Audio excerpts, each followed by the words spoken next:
Welcome to GuideUp. In this video, I'm going to guide you on how to delete contact on your Viber. For that, make sure you get the application. Here you can see I am already at the home page of my Viber. Now firstly, you need to select the chat that you want to delete the contact of.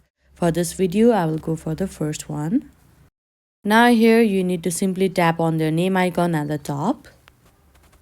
Now this kind of interface will appear, and at the last you can see the option chat info and settings. You need to tap on that.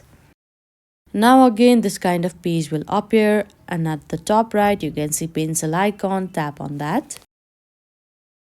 Now again this kind of page will appear, and at the end you can see the option delete this contact. You can tap on that. Now this kind of box will pop up. All you need to do is tap on delete. And now you can see that the contact has been deleted. And this is how easily you can delete your Viber contacts. I hope you found this video helpful. Don't forget to like this video and subscribe our channel GuideUp. Thank you.